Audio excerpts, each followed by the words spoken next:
যাব। প্রিয় দেশবাসী, ভাই ও বোনেরা, আসসালামু আলাইকুম। আজ দুঃখ ভারাক্রান্ত মন নিয়ে আপনাদের সামনে এসেছি। বাংলাদেশের সার্বিক পরিস্থিতি আমাদের সকলকে ব্যথিত করে চলেছে। চারপাশের বাতাস ভারী হয়ে উঠেছে। শ্বাসরুদ্ধকর পরিস্থিতিতে দেশের জনগণ হাঁসফাঁস করছে। আজ দেশের জনগণের সামনে একটি প্রশ্ন: বাংলাদেশ কোথায় গিয়ে দাঁড়িয়ে আছে? কোন দিকে যাচ্ছে?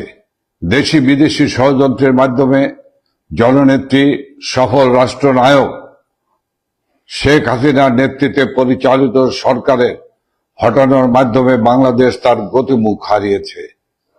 আর্থ সামাজিক অর্থনৈতিক অগ্রগতিতে আন্তর্জাতিক পরিমণ্ডলে বারংবার প্রশংসিত বাংলাদেশ আজ অস্থিতিশীলতার চোরাবালিতে ডুবে গেছে।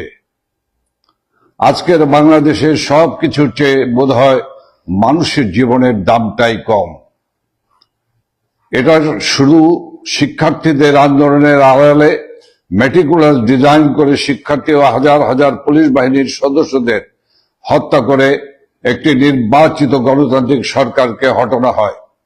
এরপর ডক্টর মোহাম্মদ ইউনূসের নেতৃত্বে একটি গোষ্ঠী অবৈধ অসাংবিধানিক ভাবে ক্ষমতা দখল করে। এই অবৈধ দখলদার গোষ্ঠীর প্রত্যক্ষ মদদে একটি খনি গোষ্ঠী ও লুটেরা নির্বিচারে আওয়ামী লীগের নেতা কর্মীদের উপর হামলা চালায়। তাদের বাড়িঘর, ব্যবসা প্রতিষ্ঠানে হামলা, ভাঙচুর, লুটপাট ও অগ্নিসংযোগ চালায়।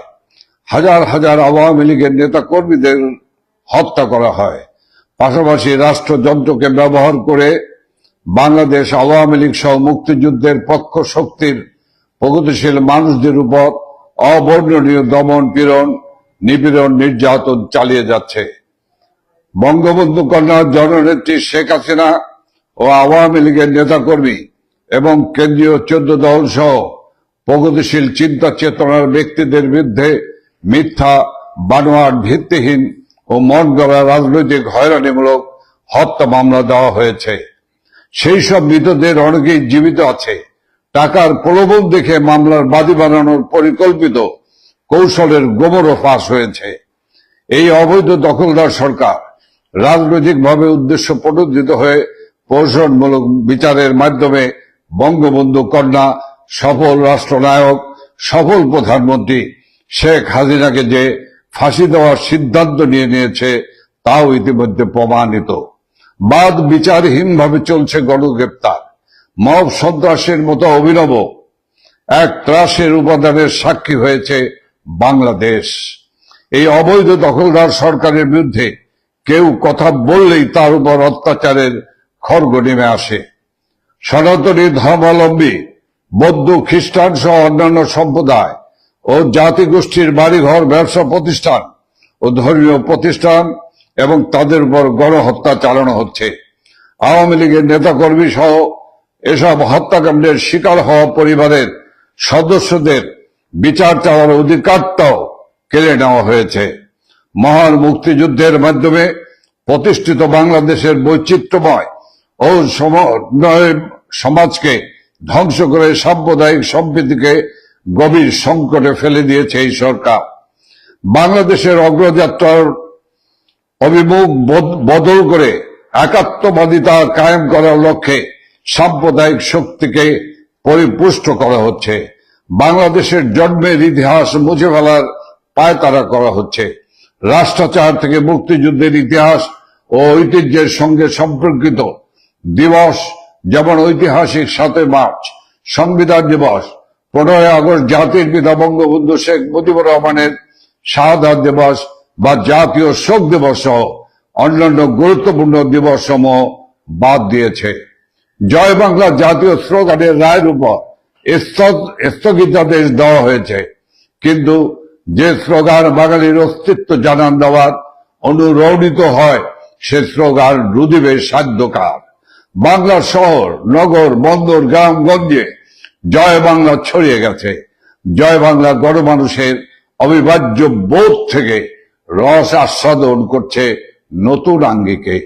ধন্যবাদ ও কৃতজ্ঞতা জানাই আওয়ামী লীগের নেতাকর্মী এবং মহান মুক্তিযুদ্ধের চেতনায় বিশ্বাসী দেশপ্রেমিক মানুষদের, যারা মৃত্যু ভয়কে উপেক্ষা করে মুক্তিযুদ্ধের আকাঙ্ক্ষার বাংলাদেশ বিনির্মাণের সংগ্রাম চলমান রেখেছে।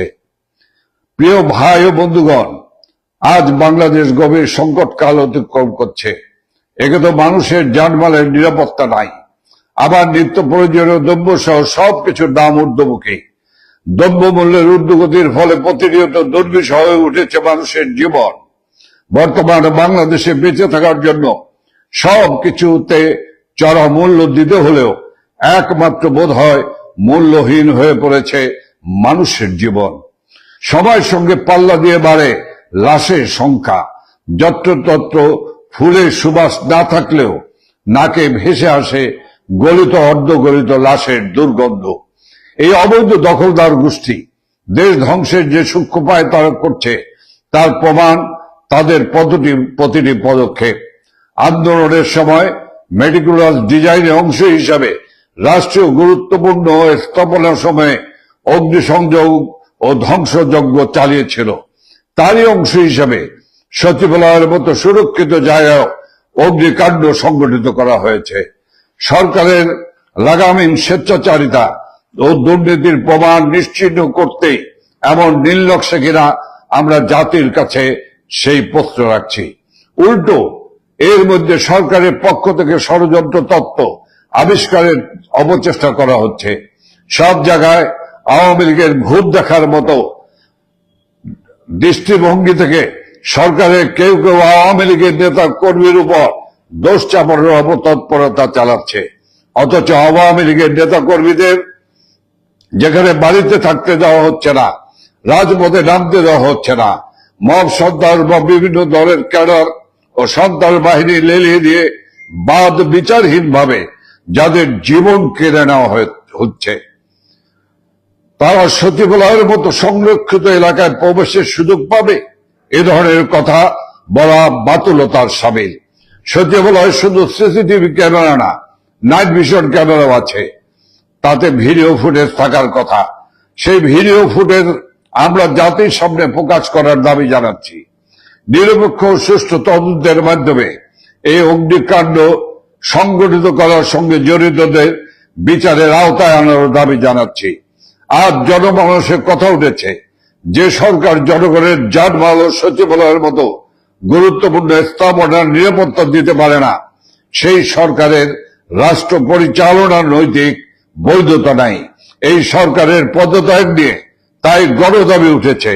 সেই গণদাবির প্রতি সমর্থন রেখে আমরাও অবৈধ অসাংবিধানিক দখলদার ফ্যাসিস্ট ইউনূস সরকারের পদত্যাগ দাবি করছি।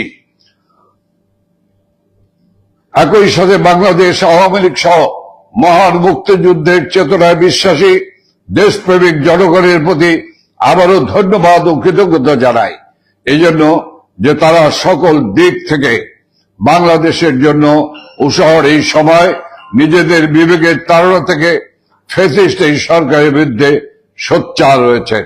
আমরা বিশ্বাস করি সমগ্র জাতির সম্মিলিত বিবেক যতই আহত কখনো পরাজয় স্বীকার করবে না। গতকাল রাষ্ট্রের সর্বোচ্চ গুরুত্বপূর্ণ ভবন সচিবালয় আগুনে স্থানীয় সরকার পল্লী উন্নয়ন সমবায় মন্ত্রণালয়, সড়ক পরিবহন মন্ত্রণালয়, সেতু, ডাক ও টেলিযোগাযোগ, যুব ক্রীড়া মন্ত্রণালয় এবং শ্রম কর্মসংস্থান মন্ত্রণালয়ের নথিপত্র, কম্পিউটার ও আসবাব পড়ে ছাই হয়ে গেছে। রাষ্ট্রের সর্বোচ্চ নিরাপত্তার মধ্যে এমন ঘটনায় জাতি হতবিহ্বল। লোক দেখানো নয়, জনগণের সুনির্দিষ্ট তথ্য প্রমাণ সহ সঠিক তদন্ত আশা করে। ঘটনার তদন্তে স্বরাষ্ট্র মন্ত্রণালয়ের জ্যেষ্ঠ সচিবকে প্রধান করে একটি উচ্চ পর্যায়ের কমিটি গঠন করা হয়েছে। কমিটিতে ফায়ার সার্ভিস ও সিভিল ডিফেন্স অধিদপ্তরের প্রধানকে সদস্য সচিব করা হয়েছে। এর আগে মন্ত্রিপরিষদ বিভাগ একজন অতিরিক্ত সচিবের নেতৃত্বে 7 সদস্যের একটি তদন্ত কমিটি গঠন করেছিল। পরে এই কমিটি বাতিল করা হয়। বারবার কমিটি গঠন ও পরিবর্তনকে জনগণ আসল ঘটনা ধামাচাপা দেওয়ার অথবা উদরপিণ্ডি বুদর ঘাড়ে চাপানোর অবচেষ্টা বলে মনে করে।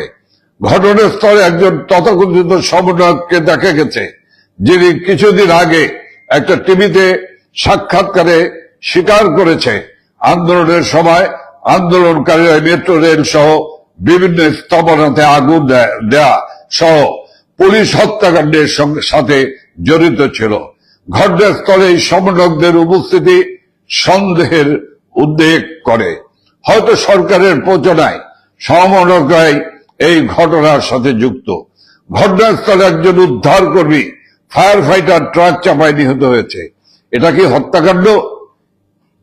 ইনি কি এমন কিছু দেখে ফেলেছিলেন যা ডক্টর ইউনূসের অবৈধ ফ্যাসিস্ট সরকারের জন্য বিব্রতকর ছিল? রাষ্ট্রের সর্বোচ্চ নিরাপত্তার মধ্যে এমন দুর্ঘটনা সরকারের মেটিকুলাস পরিকল্পনা ছাড়া আদৌ কি সম্ভব? চট্টগ্রামের চিন্ময় কৃষ্ণ দাসকে গ্রেপ্তার কেন্দ্র করে আইনজীবী হত্যার মধ্য দিয়ে সরকার মেটিকুলাসলি দেশে সাম্প্রদায়িক উস্কানির মাধ্যমে ফায়দা নেবার চেষ্টা করেছে। বর্তমানে সচিবালয় অগ্নিসংযোগ কি সরকারের টিকে থাকার আরেকটি অপচেষ্টা? কোটা বিরোধী আন্দোলন করে যারা নিজেরাই ছাত্র কোটায় উপদেষ্টা হয়েছে, শুধু তাদের মন্ত্রণালয় কেন আগুন লাগলো? বিষয়টি অবশ্যই নিরপেক্ষ তদন্তের দাবি রাখে। দ্রব্যমূল্যের সীমাহীন ঊর্ধ্বগতি, লোডশেডিং, ডলারের লাগাম ছাড়া দাম, একের পর এক শিল্প কারখানা ও বিভিন্ন প্রতিষ্ঠান বন্ধে বেকারত্বের কারণে জনগণের যে অসহায়ত্ব, সরকারের সেসব বিষয়ে কোনো নজর নেই। সংস্কার নামে দেশ থেকে বঙ্গবন্ধু, মুক্তিযুদ্ধের চেতনা ও আওয়ামী লীগকে নিশ্চিহ্ন করতে ব্যস্ত। বঙ্গবন্ধু আওয়ামী লীগের নেতৃত্বে এই বাংলাদেশ মুক্তিযোদ্ধাদের আত্মত্যাগের বিনিময়ে গঠিত হয়েছে। এদেশে মুক্তিযুদ্ধের চেতনা কেউ মুছে ফেলতে পারবে না।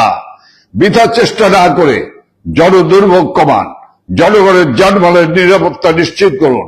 হাজার হাজার পুলিশ সদস্য হত্যাকাণ্ডের সুষ্ঠু বিচার নিশ্চিতে স্বাধীন নিরপেক্ষ বিজ্ঞ ব্যক্তিবর্গের সমন্বয়ে একটি উচ্চ ক্ষমতা সম্পন্ন ট্রাইব্যুনাল গঠন করতে হবে। পুলিশ, আওয়ামী লীগের নেতাকর্মী ও সংখ্যালঘু সম্প্রদায়ের মানুষদের হত্যাকারীদের বিচার না করার জন্য আইন করে যে ইন্ডিমিনিটি দেওয়া হয়েছে সেটা বাতিল করতে হবে।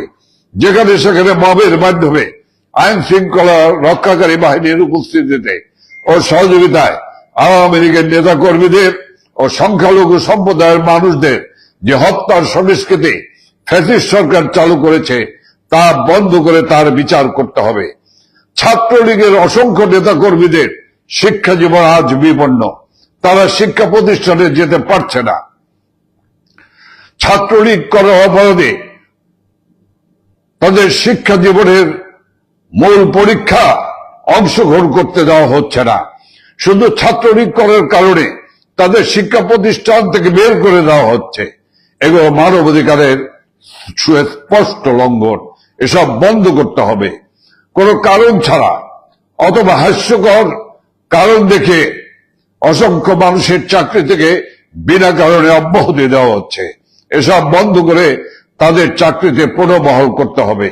মবের মাধ্যমে দেশের বিভিন্ন শিক্ষা প্রতিষ্ঠানে সম্মানিত শিক্ষকদের অপদস্থ করে পদ ও চাকরি থেকে সরিয়ে দেওয়া হয়েছে, তাদের স্বপদে পুনর্বহাল করতে হবে। ইজতেমা ময়দানে ধর্মীয় উন্মাদনা বিভাজন সৃষ্টির মাধ্যমে আনুমানিক 150 জনকে হত্যা ও আরো শতাধিক মানুষকে পঙ্গু করে দেওয়া হয়েছে। কেন এই পরিস্থিতি জাতি জানতে চায়। বান্দরবনের আদিবাসী পল্লীতে অগ্নিকাণ্ড, ব্যাংক ডাকাতি, মেঘনার ট্রলারে 7 জনকে নববর্ষক হত্যাকাণ্ড সহ অসংখ্য ঘটনার সাক্ষী আজকের বাংলাদেশ। সুপ্রিয় ভাই এবং বোনেরা, বঙ্গবন্ধুর সোনার বাংলাদেশ গড়ে তোলার লক্ষ্যে বাঙালি জাতিকে আবার শেখ হাসিনার নেতৃত্বে ঐক্যবদ্ধ হতে হবে। বাংলাদেশকে একটি উন্নত জাতি হিসেবে গড়ে তুলব আমরা। আসুন আমরা সকলে মিলে বঙ্গবন্ধু কন্যা, সফল রাষ্ট্রনায়ক, সফল প্রধানমন্ত্রী জননেত্রী শেখ হাসিনার নেতৃত্বে দেশটাকে গড়ে তুলি। দেশের সকল শ্রেণী পেশার মানুষের কাছে, দেশের বুদ্ধিজীবীদের কাছে এবং সকল সরকারি বেসরকারি কর্মকর্তা কর্মচারীদের কাছে আইন শৃঙ্খলা রক্ষাকারী বাহিনী দেশপ্রেমিক সেনাবাহিনীর কাছে আহ্বান থাকবে, রক্তে কেনা স্বাধীন বাংলাদেশ, উদীয়মান বাংলাদেশ, ইমার্জিং টাইগার বাংলাদেশকে ধ্বংস করে দিবেন না। আসুন আমরা এই সমস্ত বিপদগামীদেরকে প্রতিহত করি, আমাদের দেশটাকে রক্ষা করি। ওরা আমার দেশের স্বাধীনতা ধ্বংস করতে চায়, ওরা আমার পতাকা পরিবর্তন করতে চায়, ওরা আমার জাতীয় সঙ্গীত পরিবর্তন করতে চায়, ওরা আমার মুক্তিযুদ্ধের মধ্য দিয়ে অর্জিত মুক্তিযুদ্ধের সকল চেতনাকে ধ্বংস করে দিতে চায়। আমাদের ভবিষ্যৎ, আসুন আমরা এই দেশটাকে বাঁচাই। আমাদের আর বসে থাকার সময় নেই। আমাদের ভবিষ্যৎ প্রজন্ম, আমাদের সন্তান সন্ততিদের কাছে, পরবর্তী প্রজন্মের কাছে জবাবদিহি করতে হবে। আসুন প্রতিবাদ করি, প্রতিরোধ করি, এই সমস্ত বিপদগামী লুটেরা সন্ত্রাসীদের হাত থেকে দেশকে রক্ষা করি। ওরা স্বাধীনতা বিরোধী, ৭১ মানে না, ওরা জাতীয় পতাকা মানে না, ওরা জাতির পিতা মানে না, ওরা দেশপ্রেমিক নয়, ওরা দেশ ধ্বংসকারী, রাষ্ট্রদ্রোহী। আজ আমি আপনাদেরকে ধন্যবাদ জানিয়ে আমি আমার বক্তব্য এখানে শেষ করছি। খোদা হাফেজ। জয় বাংলা, জয় বঙ্গবন্ধু, জয় শেখ হাসিনা।